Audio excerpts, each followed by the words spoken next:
আসসালামু আলাইকুম, কি অবস্থা? সবাই ভালো আছেন? আইসি এক জায়গায়, ঘাস খেত দেখেন, ঘাস ফুল কত সুন্দর দেওয়া যা। সিভারে যাই তোমার ভয় লাগতেছে, আল্লাহ না করো সাপ টাপ থাকলে উপায় আছে নি। দেখ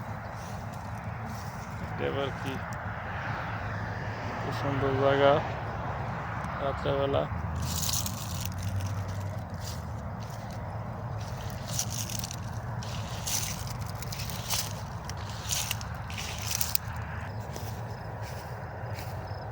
अरे पुलिस वाले इधर क्या रू ये जना गाड़ी क्या बोलता है आप बिजी है